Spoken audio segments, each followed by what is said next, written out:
प्रीतम कुमार लिखते हैं, सर हमेशा उल्टी जैसा मन होता रहता है। देखिए, उल्टी जैसा मन होता रहता है प्रीतम कुमार जी, इसका मतलब आपका डाइजेशन ठीक नहीं है। तो डाइजेशन को ठीक रखने के 3 बड़े बेसिक स्टेप। नंबर 1, खाना खाने के आधे घंटे पहले, अगर भूल जाएं तो 15 मिनट पहले, और भी भूल जाएं तो 5 मिनट पहले एक छोटा सा अदरक का टुकड़ा सेंधा नमक मिला करके आपको खाना है। पहली बात ये, फिर मैं कह रहा हूं, basic principle to improve the digestive power. आपको खाना सही से पचेगा तो उल्टी जैसा नहीं लगेगा, आपको गैस नहीं बनेगी। तो पहली चीज क्या कि आप सबसे पहले अदरक के एक छोटे से टुकड़े को सेंधा नमक मिला करके आप खाना खाने के 15 मिनट से आधा घंटा पहले, जितना आपको जब याद आ जाए आप लेने की आदत डाल लीजिए। दूसरा, जब आप खाना खाएं तो उस समय खाने के बीच में आप सिप सिप करके पानी लेना ना भूलें। हमारा शास्त्र बोलता है, देखिए मैं एक बात आपको बोल देता हूं कि आपको कहने सुनने वाले बहुत लोग टकराएंगे कि खाने से 45 मिनट पहले पानी पियो, खाने के 10 मिनट बाद पानी पियो, खाने के बाद पानी पियो, 2 घंटे बाद पानी पियो, 1 घंटे बाद पानी पियो। उनसे केवल आप प्रमाण मांगे कि किस संहिता में लिखा है कि खाने के बाद 45 मिनट बाद पानी पीना चाहिए, तो वो आपको कहीं कुछ नहीं दिखा पाएंगे। शायद मेरे जैसे किसी डॉक्टर की लिखी हुई कोई पुस्तक दिखा देंगे।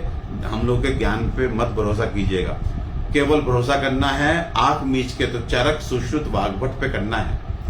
मैं आपको बताना चाहता हूं कि चरक सुश्रुत वाग्भट ये आचार्य लिखते हैं कि भक्तस्य आदौ जलम पीतम अग्नि सादम कृश अंगताम, यानी कि भक्तस्य आदौ, भोजन से पहले यदि जल पिया, भक्तस्य आदौ जलम पीतम अग्नि सादम, आपकी अग्नि मंद हो जाएगी, यानी आपका डाइजेस्टिव सिस्टम स्लगिश हो जाएगा। कृश अंगताम, और आपको दुर्बलता बनी रहेगी, आप कमजोर महसूस करेंगे। कब? जब आप भोजन से पहले पानी पीते हैं, जो आज के टाइम पे अनफॉर्चुनेटली बहुत सारी डाइटिशियंस करा रही हैं या करा रहे हैं कि आप खाने से पहले पानी पीजिए। तो जान लीजिए, आप कृश अंग वाले तो हो जाएंगे, थोड़ा पतला तो हो जाएंगे, लेकिन पतला वो कैसे? वो कमजोरी वाला पतलापन है, चक्कर खा खा के गिरेंगे। ऐसी भूल मत कीजिएगा कि भोजन से पहले पानी पी करके पेट भरें, नेवर। नंबर 2, अंतः करोति स्थूलत्वम ऊर्ध्वम च आमाश्यात् कफम, जो भोजन के अंत में जल पीते हैं उनके लिए क्या बताया गया कि अंतः करोति स्थूलत्वम, वो हमेशा मोटे बने रहते हैं, उनको मोटापा रहेगा। और ऊर्ध्वम च आमाश्यात् कफम, आमाशय के ऊपर, मतलब इस हिस्से की बात हो रही है, यहाँ पे कफ की बीमारियां होंगी, गले में, आंखों में, नाक में, सिर दर्द, ये होगा। एंड फिर बोलता है मध्य मध्य अंगताम साम्यम धातु नाम जरणम सुखम, भोजन के मध्य में पिया गया जल, अगर भोजन के बीच में जल पीते हैं तो बताया आपके धातु भी सम रहेंगे, आपके अंग भी सम रहेंगे, सम मीन्स अच्छे रहेंगे, और जरणम सुखम, भोजन का भी पाचन सुचारू रूप से होता रहेगा, होगा। अब मध्य में भी कैसे पीना है, तो यहां बात नहीं खत्म करते, मध्य में बोलते हैं अति अम्बुपानाच एवपचित अन्नम, अगर मध्य में भी आपने अधिक पानी पी लिया तो भी आपका खाना नहीं पचेगा। निरअम्बुपानाच सैव दोष है, अगर बिल्कुल नहीं पिया तो वो भी दोष है। तस्मान नरो वन्नी विवर्धनाय, ऐसे में आदमी क्या करे? तस्मान नरो वन्नी विवर्धन, कि उसकी अग्नि अच्छे से प्रज्वलित रहे और जल भी मिल जाए। तो बोलता है मुहुर मुहुर वारी पिबेत अभूरी, मुहुर मुहुर मीन्स बार बार, वारी मीन्स पानी, पिबेत मीन्स पिए, अभूरी मीन्स थोड़ा थोड़ा।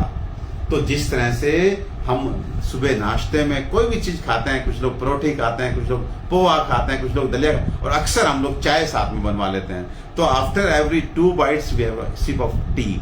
तो सेम वे हमें उस तरह से सिप सिप करके अगर भोजन के साथ पानी पिएंगे तो शास्त्र बोलता है भोजने च अमृतम वारी, आप इस भ्रम से निकल जाइए कि भोजन के साथ पानी नहीं पीना। मैं पूरे होशोहवास में पूरे देश को बताना चाहता हूं कि भोजन के साथ पिया गया जल अमृत के जैसा होता है, तो अमृत मत छोड़िए, भोजन के साथ जल जरूर लीजिए। कैसे लेना है? After every 2 bites have 1 sip। आप अगर मुझे फेसबुक पेज पे फॉलो करते हैं तो मैं पेशेंट्स के टेस्टिमोनियल्स डालता हूं। अभी लास्ट जो 2 टेस्टिमोनियल्स डाले उन पे अगर आप गौर करेंगे तो देखिए उसमें 2 लेडीज हैं। एक बोल रही है कि डॉक्टर साहब आपकी वीडियो देख के पानी पीना सही शुरू किया और मुझे मतलब इतना चेंज आ गया, मेरे डाइजेस्टिव इश्यूज जो मेरे थे वो सब पानी से ही चले गए। और एक लेडी ने बोला कि डॉक्टर साहब आपकी एक वीडियो देखी थी जिसमें आपने बोला था कि खाना जो है वो पियो और पानी चबा चबा के खाओ। तो मतलब वही कि खाना जो है सॉलिड जो है वो इतना चबा चबा के लेना है कि when it crosses the food pipe it should be liquid in form. तो ऐसे चबा चबा के खाना खाना शुरू किया और पानी जो है वो सिप ले लेके लिया। और डॉक्टर साहब मेरे को एंटासिड लेके भी आराम नहीं आता था। मैं बड़े बड़े कुछ हॉस्पिटल्स के नाम भी बोल रही थी, मैं वहां जाके भी अपने इश्यूज को डिस्कस करके आई, मुझे आराम नहीं मिला। लेकिन आपके इस फार्मूले को अपना करके और मुझे आराम मिल गया। सो मैं जो ये टेस्टिमोनियल बनाता हूँ वो इसलिए कि शायद मेरे कहने पे आप लोग, ऐसी बात नहीं है, आप यू ऑल आर गुड, आप प्रभावित होते हैं, आप सुनते हैं बात को। लेकिन जब आप अपने एक्सपीरियंसेस लिखते हैं तो वो डेफिनेटली और थोड़ा इंप्रेसिव हो जाता है। तो मैं तो कहूंगा कि हमेशा अगर कोई ऐसा व्यक्ति है तो हमारे नंबर पे व्हाट्सएप वीडियो बना करके अपना भेजे और अपना एक्सपीरियंस बताए कि पानी को सही करने से उसे क्या चेंज। मैं फेसबुक पेज पे डालूंगा उसका वीडियो। आप मुझे अपना वीडियो बना करके 2 मिनट का, 3 मिनट का, 1 मिनट का पूरा एक्सपीरियंस लिखिए कि खाने को चबा के खाना शुरू किया तो कैसा लगा, पानी बीच में पीना शुरू किया तो कैसा। तो ये सब चीजें आप फॉलो करना शुरू कीजिए। बहुत बेसिक पॉइंट्स हैं, बहुत बेसिक, इनको आप फॉलो कीजिए। और आगे क्या है जी, ये पेशेंट हैं मिनेरिया संजय हेला जी लिखते हैं शुगर पेशेंट के लिए हेल्दी डाइट क्या होनी चाहिए। देखिए शुगर पेशेंट के लिए हेल्दी डाइट का मतलब है हल्का खाना, सुपाच्य खाना। उनको कभी भी गरिष्ठ आहार नहीं करना चाहिए। हाँ, एक चीज और, डायबिटिक पेशेंट और ब्लड प्रेशर का पेशेंट भूल कर भी दही का सेवन ना करे। मैं हाथ जोड़ के आप लोगों से, आप मेरे सब मित्र हैं, हमारा परिवार है, तो आप मेरा कहना मान लें।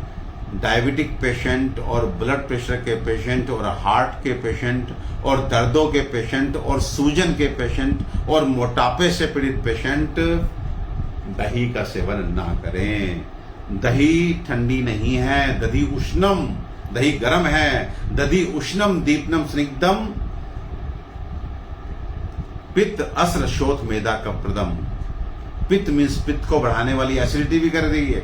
आप फ्रिज से निकाल करके ठंडा ठंडा दही खा करके सोचते हैं कि बड़ा आनंद आ गया, मुझे तो बड़ा अच्छा लग रहा है, लेकिन ये उसी तरह से है जैसे दर्द की गोली तुरंत राहत देती है लेकिन अंदर जाके काम गड़बड़ कर रही है। तो एसिडिटी के लिए दही का खाया जाना भी उसी तरह से नुकसानदायक है, क्योंकि ये पित्त को बढ़ाती है। अस्र मीन्स रक्त को दूषित करती है। तो जिन लोगों को स्किन डिजीज है, एक्जिमा, सोरियासिस, एक्ने, पिंपल्स, वो भी दही का सेवन ना करें।